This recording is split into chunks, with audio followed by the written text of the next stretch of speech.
Et le pacte Dutreil. Alors, le pacte Dutreil part d'un constat relativement simple. Malgré ce que disent beaucoup d'hommes politiques, nous avons les droits de succession quasiment les plus élevés du monde.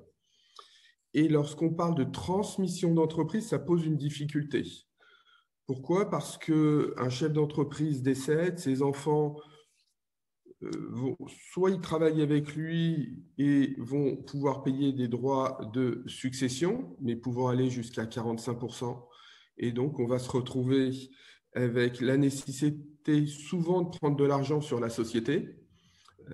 Donc, on va causer des problèmes de trésorerie ou de fonctionnement et empêcher des investissements sur la société pour pouvoir payer. Soit on va vendre la société, souvent dans la précipitation, peut-être pas au meilleur acquéreur. Et donc, on s'est rendu compte que la transmission d'entreprise, lorsqu'elle était mal faite, c'était une source de chômage et de perte de compétitivité pour les entreprises et pour la France. Donc, on a un ministre Dutreil qui a créé un système. Alors, c'est très intéressant parce que ce système, depuis lors, en fiscalité, on a vu évoluer des gouvernements de gauche puis de droite et jamais personne ne l'a touché parce qu'il a montré toute son efficacité.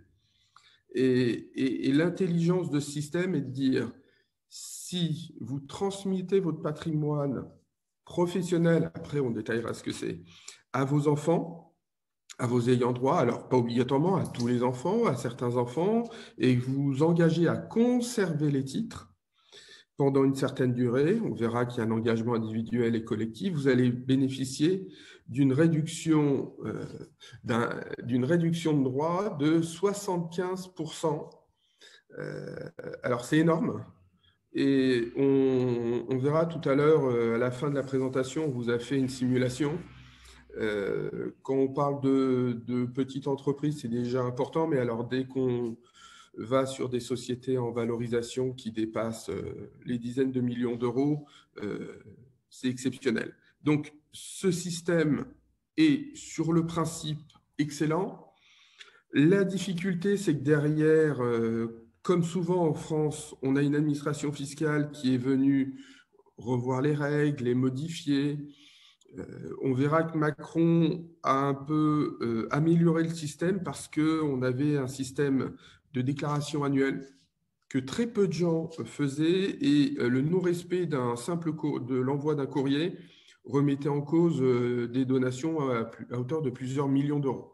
Donc voilà, ce système privilégie la transmission d'entreprise dans un cadre familial avec une exonération de 75%. On l'utilise, nous, énormément au cabinet. C'est quand même extrêmement privilégié et quelles que soient les tailles des entreprises, quelle que soit la taille de l'entreprise qui vient nous voir, lorsqu'on discute de ce point-là, alors quand même, on va dire, une fois sur trois, on ne va pas au bout du raisonnement parce qu'il y a quand même beaucoup de contraintes. Donc, on ne le fait pas lorsqu'on sait qu'on va vendre une société dans les 2 ans, 3 ans ou 5 ans. On va chercher, par le biais du pacte Dutreil, la pérennité de l'entreprise. Donc voilà, sur la cause, les mécanismes, et tout ça est décrit à l'article 787B du Code général des impôts. Alors, pour que l'exonération puisse fonctionner, elle doit concerner soit des sociétés détenues directement, ayant une activité opérationnelle, soit des sociétés interposées. Alors, interposées, ça veut dire, souvent, on va rentrer dans le système de la holding, et l'obligation dans le pacte Dutreil est d'avoir ce qu'on appelle une holding animatrice. Donc, on pourrait racheter une entreprise, faire bénéficier du pacte une entreprise ou une holding qui détient plusieurs entreprises à partir du moment où cette société est animatrice. On peut considérer que l'exonération, elle va jouer sur une transmission en pleine propriété ou en démembrement. Le démembrement, c'est quoi? C'est que le chef d'entreprise, père ou mère, va conserver par exemple l'usufruit des titres et par ce biais-là, donner la nue propriété à ses enfants, ce qui va permettre de réduire à l'assiette des droits, puisque lorsqu'on transmet en démembrement, on tient compte de l'âge du donateur au moment où la donation est effectuée. Et plus la personne est âgée, plus la valeur du fruit sera basse. Mais quand on prévoit à 60 ans de faire une donation, on peut avoir, alors vous allez voir les pourcentages après, mais jusqu'à 40% de réduction de droits. Donc le mix entre le pacte du trail et le démembrement, c'est vraiment extrêmement utilisé. Parce que c'est aussi un moyen pour le chef d'entreprise de dire, je commence à transmettre, je garde les rênes et je garde encore les dividendes. Et puis, petit à petit, je ferai monter en puissance un de mes enfants ou mes enfants. Alors, on a une condition qui est extrêmement importante, c'est que pour bénéficier du mécanisme, il va falloir se trouver dans le cadre d'une société ayant une activité industrielle, commerciale, artisanale, agricole ou libérale. Alors, par opposition, on va tout de suite enlever les sociétés dont le but est la gestion d'un patrimoine propre ou les sociétés immobilières. Donc, si vous n'avez que de l'immobilier, c'est quand même très compliqué. Alors, je vais néanmoins vous expliquer que nous, on l'a fait, on continue à le faire sur de l'immobilier lorsqu'on passe par l'intermédiaire de holding animatrices, parce qu'il y a une interprétation de jurisprudence qui permet de le faire. Donc, il faut simplement que le caractère immobilier ne soit pas prépondérant. Donc, attention à l'activité. On ne peut pas transmettre et signer un pacte du trade sur des entreprises qui ne rentrent pas dans les conditions des activités industrielles, commerciales, artisanales, agricoles ou libérales. Maintenant, il va falloir regarder, et c'est pour ça que je vous disais tout à l'heure, une fois sur trois, on ne va pas sur ce mécanisme, tout au long de l'engagement collectif et individuel, 2 ans plus 4 ans, il va falloir remplir ces conditions-là. Donc, si vous signez un pacte du trail, vous faites une donation dans la foulée, mais qu'au bout d'1 an ou au bout de 3 ans, vous décidez de vendre l'entreprise, ben vous allez casser les engagements et donc vous reviendrez à la case départ en payant 100% des droits de donation et pas simplement sur la base de 25%. Donc, très important, et c'est ça la difficulté, c'est qu'il faut savoir se projeter sur une durée plutôt longue. Et ce qui est normal parce qu'on a vraiment une diminution de droits extrêmement importante. Donc, l'idée, c'est d'adoucir et on sait que la transmission longue, c'est quand même le meilleur moyen de préserver l'entreprise. Le pacte du trail avait un intérêt tout particulier lorsqu'on avait l'impôt sur la fortune. Pourquoi? Parce que on parle de holding animatrice et donc par ce biais-là, on considérait que les signataires d'un pacte du trail étaient exonérés d'impôt sur la fortune et bénéficiaient de réduction de droits. Alors, l'IFI concerne que l'immobilier, donc par définition, on n'est plus dans les activités et on n'est plus redevable de l'IFI lorsqu'on détient une structure éligible au pacte du trail. Donc, ce n'est plus un sujet, mais la jurisprudence et l'analyse des commentaires administratifs sur l'ISF permet de bien comprendre le mécanisme du pacte du trail. On peut avoir des activités civiles accessoires, c'est-à-dire qu'on peut avoir dans tout ça une société ou de l'immobilier qui se trouve dans une entreprise industrielle ou commerciale. Donc, il n'y a pas de certitude, il faut vraiment analyser les caractéristiques de l'entreprise.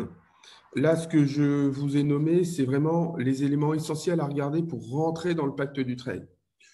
Une fois qu'on a regardé ça, on se dit, bon, on va quand même analyser et regarder si on rentre bien dans ce mécanisme, indépendamment de la valeur de l'entreprise, qui pose une autre difficulté. Par habitude, ces mécanismes-là sont faits très souvent en partenariat entre un notaire et un avocat fiscaliste.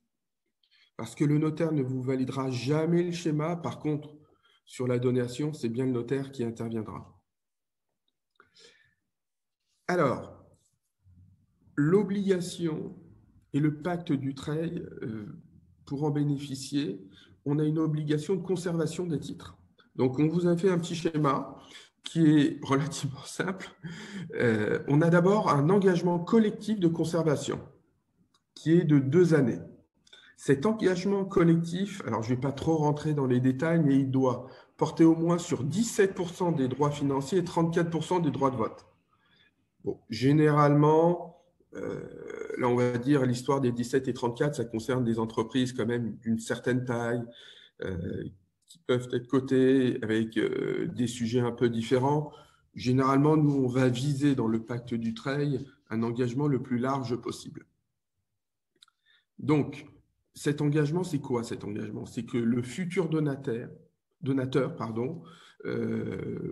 ainsi qu'au moins un autre associé, qui serait donc un bénéficiaire du pacte, prennent l'engagement de conserver ensemble les titres pendant au moins 2 années.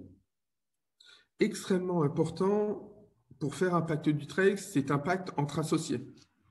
Donc, le préalable sera souvent de dire le fondateur ou les fondateurs, les parents qui ont 100% du capital, vont céder une part à chacun de leurs enfants, ce qui va permettre aux enfants de rentrer dans le pacte et après de pouvoir envisager un mécanisme, parce qu'il faut bien savoir qu'il n'y a pas de caractère automatique dans le pacte Dutreil à faire une donation. On peut avoir un pacte Dutreil sans avoir une donation, c'est un peu une protection en matière de succession. Donc, il est toujours utile, il ne faut pas se dire « j'ai pas besoin des enfants, je les ferai rentrer par le biais d'une donation ». Nous, très souvent, pour préserver le chef d'entreprise, alors préserver le chef d'entreprise, il y a 1 an et demi, on se disait que c'était après 65 ans. Maintenant, on a même des demandes de clients qui se posent la question à 40-45 ans, lorsque leur entreprise vaut un peu d'argent, voire même beaucoup. Ils se disent, je vais quand même faire attention, s'il m'arrive quelque chose, est-ce que je ne suis pas en train de faire une bêtise sans ne rien faire avec mon épouse et mes enfants? Donc, engagement de conservation de 2 ans, engagement après individuel de 4 ans. Les bénéficiaires vont s'engager à conserver les titres pendant 4 ans. Donc, on va considérer ce qu'on vous a mis, c'est l'année 0. Il y a un engagement collectif qui court pendant 2 ans. Mais à un moment, soit au terme des 2 ans, soit au tout début, on va arriver sur une donation. Et là, ça va faire repartir un certain nombre de délais. Et c'est là où on va rajouter à partir de la donation nos fameux 4 ans et nos 2 ans. Donc, généralement, on essaye de caler la signature du pacte Dutreil avec la donation. Alors, on cale dans une certaine limite. Ça veut dire que tout fiscaliste qui connaît ces mécanismes-là, on signe rarement un pacte Dutreil le lundi et une donation le mardi. Généralement, on laisse un délai de 2 à 3 mois et encore plus lorsqu'on passe par une holding animatrice, parce qu'on laisse le temps d'animer la holding un certain temps avant de faire les donations. Le pacte Dutreil doit être enregistré aux impôts et c'est cette date d'enregistrement qui compte. Donc, si vous avez un pacte Dutreil dans un tiroir et qu'il a été signé ne serait-ce qu'il y a 2 ans, de toute façon, il n'a aucune valeur. Il ne commencera à courir qu'à compter de l'enregistrement. Donc, le bénéfice, vous le comprenez bien, de l'exonération est remis en cause si on ne respecte pas les conditions. Et une autre des conditions au niveau de la conservation, c'est l'obligation pour un des signataires du pacte d'exercer une fonction de direction à titre principal. Donc, soit le fondateur, la fondatrice, soit à défaut, on a déjà la première génération qui arrive. On a aussi souvent des mécanismes avec conseil de surveillance et directoire C'est-à-dire qu'on va avoir la société SAS classique avec un président qui va changer de fonctionnement pour avoir au directoire, par exemple, deux des enfants ou un enfant, puis des directeurs généraux, et puis au conseil de surveillance, les parents accompagnés d'autres personnes. Donc, il faut toujours remplir cette condition de direction à titre principal. Les obligations déclaratives. Alors, ça a plutôt très bien évolué. Parce que moi, il m'est arrivé de récupérer et intervenir sur des dossiers et quand je demandais mais où sont les obligations, les attestations des sociétés, on me disait on ne connaît pas, on ne nous l'a même pas dit. Alors souvent en plus, on nous dit le notaire ne nous l'a pas dit. Alors qu'est-ce qui se passait auparavant? On avait l'obligation dans les 3 mois de l'ouverture de chaque exercice de faire signer des attestations aux associés à la société et de les envoyer à l'administration fiscale pour qu'elle puisse suivre l'évolution. Donc, sur un certain nombre de dossiers, l'administration, n'ayant pas reçu les engagements, a considéré que l'engagement avait été rompu, a remis en cause des donations avec tout l'effet en chaîne et l'effet catastrophique que cela peut créer. Maintenant, on fait quoi?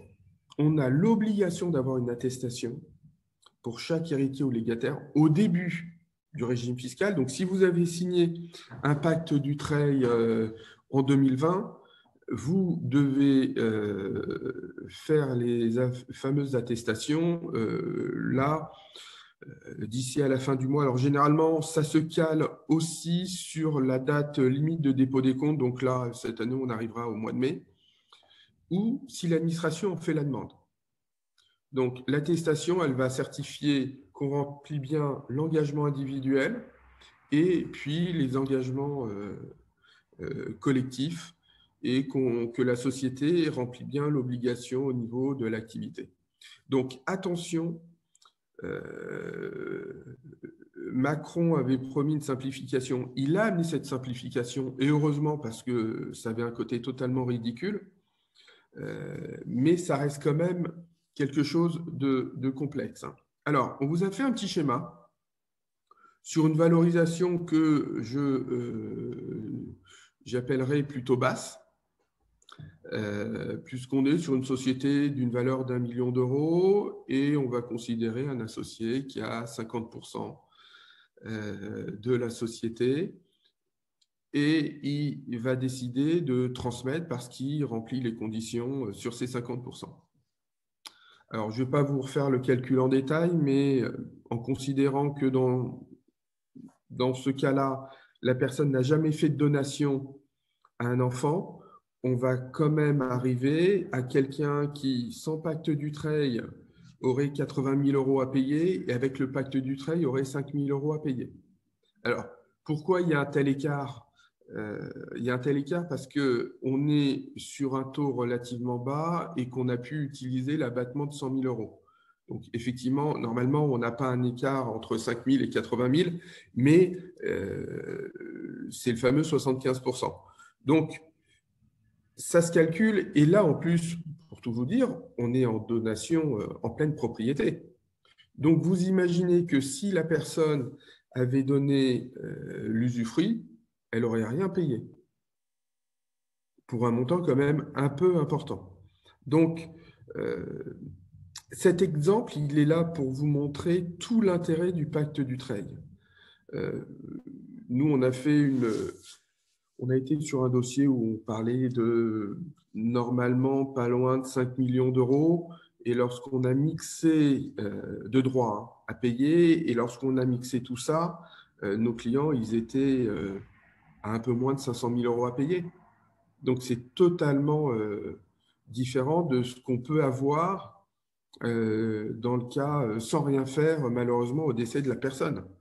Alors, bien évidemment, on est dans un cas spécifique où on ne veut pas vendre l'entreprise, ou si on veut vendre l'entreprise, on se dit qu'on va répartir les titres déjà entre les enfants dans le cadre d'un pacte Dutreil et qu'après le délai de 6 ans, on souhaitera vendre l'entreprise. Donc, voilà les éléments importants sur le calcul pour bien avoir en tête les mécanismes de ce pacte. Alors, je voudrais quand même donner ou préciser un peu la jurisprudence. Le vrai sujet aujourd'hui du pacte du trail, c'est qu'on a une jurisprudence qui évolue, qui va un peu à contrario de ce qu'on connaissait et crée donc une insécurité. Donc c'est vrai que nous, il y a des schémas où on faisait du pacte du trail il y a 2 ans. Au regard de la jurisprudence et notamment celle du 14 octobre, nous on déconseille à nos clients. Je pense et je souhaite, mais c'est effectivement pas la priorité du moment, que le gouvernement aura l'obligation de repréciser tous les éléments du pacte du trail et certaines conditions d'analyse. Alors, la plus grande problématique se pose sur les sociétés holding animatrices. D'abord, il faut savoir qu'on doit avoir une prépondérance de l'animation. Ça veut dire qu'il n'est pas nécessaire d'animer toutes les structures qui se trouvent sous la holding, mais on doit avoir une prépondérance. Après, on a un sujet sur ça, c'est que l'exonération s'applique aux sociétés dont l'activité professionnelle est principale. Et on parle d'un faisceau d'indices lorsqu'on va analyser l'activité professionnelle ou civile. Et notamment le caractère. Alors, avant ces jurisprudences, on avait l'habitude de faire une analyse de bilan. Il se trouve que cette jurisprudence dit « j'ai plus besoin d'analyser les bilans et donc je vais regarder un faisceau d'indices ». Oui, mais lorsqu'on analysait les bilans, c'est ce qu'on appelait R1, R2, on allait regarder en valeur d'entreprise et en valeur bilancielle les actifs, notamment les titres des sociétés, et en se disant, tiens, telle société est animée, elle a un caractère commercial, industriel, elle rentre dans les conditions, et donc on avait un équilibre. Là, aujourd'hui, lorsqu'on nous parle d'un faisceau d'indices, pour moi, c'est extrêmement subjectif. Et quand on connaît l'administration fiscale, le penchant d'interprétation qu'ils adorent, c'est vrai que ça peut créer des risques. Donc, transmettre en Dutreil une entreprise qu'on détient directement, ça ne pose pas de difficulté.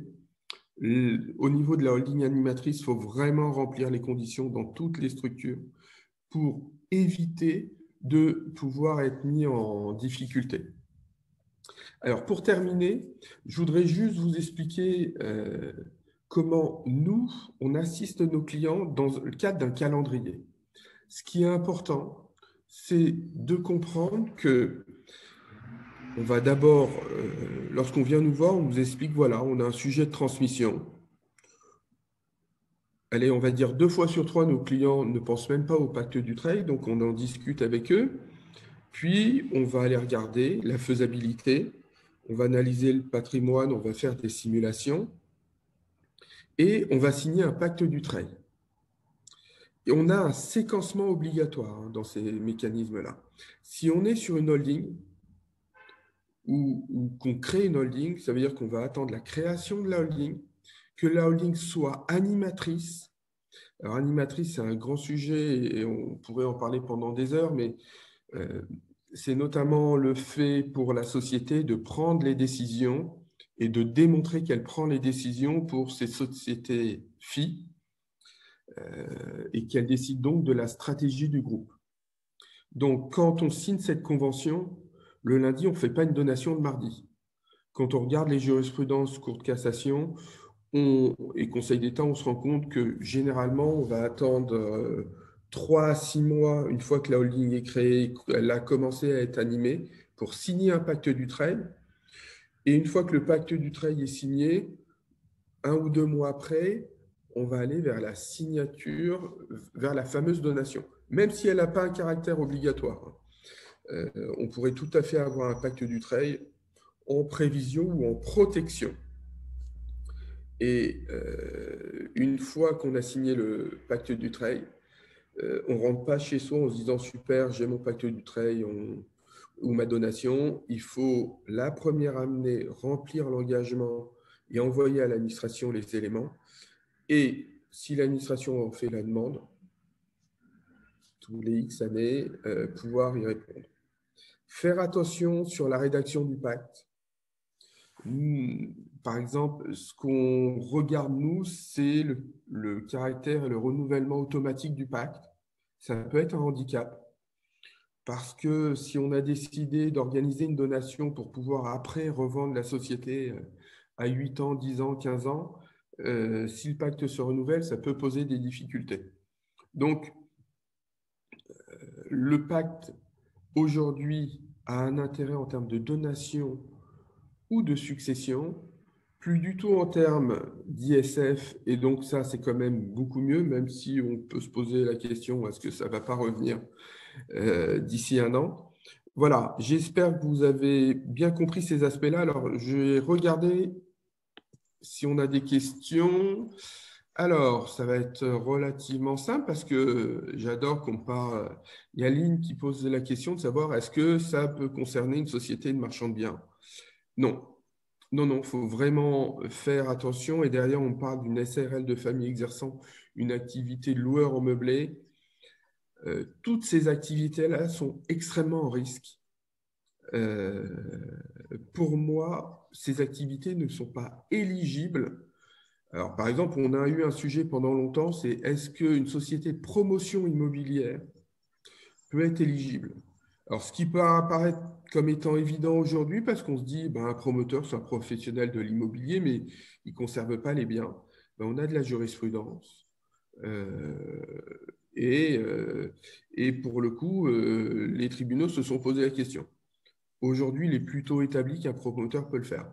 Pour moi, en LMP, en société de famille, en SARL de famille, en marchand de biens, c'est impossible. Alors, il y a d'autres mécanismes à utiliser, hein, et on les connaît plutôt bien, mais il faut vraiment, pour ne pas avoir de difficultés, rester sur des activités éligibles, c'est-à-dire commerciales, industrielles, agricoles, libérales, et ne pas aller sur des activités à risque.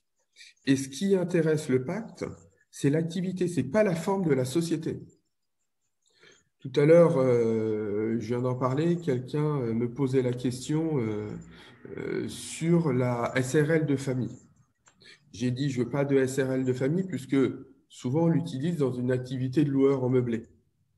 Mais si vous exercez vous avez une société, une SRL de famille pour remplir les conditions euh, dans le cadre de votre exploitation, on utilisera la SRL de famille. Encore une fois, le pacte du trade, il importe peu que votre société soit à l'impôt société ou à l'impôt sur le revenu. Ce qui importe, c'est l'activité. Voilà, il reste une question. Et pourtant, on est en bénéfices industriels et commerciaux. Ben oui, mais quand vous regardez sur votre déclaration d'impôt, si vous êtes en meublé, vous n'êtes pas tout à fait en bénéfices industriels et obligatoirement en industriels et commerciaux. Mais même si vous êtes en BIC, de toutes les manières, vous êtes sur une activité qui est quand même atypique. Vous êtes en BIC parce que de la location meublée, ça rentre dans le cadre d'une activité industrielle et commerciale. Mais pour autant, ce qu'ont voulu éviter les personnes qui ont rédigé et créé le pacte du Treil, c'est qu'on ce soit un outil de transmission du patrimoine personnel.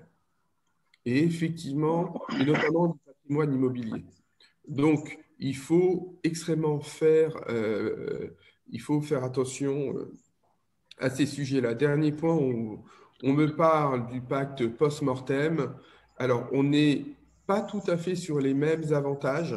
Ce n'est pas le sujet ici de décrire, mais moi, je préfère signer un pacte, ne pas utiliser en donation et effectivement arriver un jour à une succession que aller sur le pacte post-mortem qui crée quand même un certain nombre de sujets au niveau des bénéficiaires. Voilà, j'espère que vous J'ai avez... deux questions, Georges. Deux questions.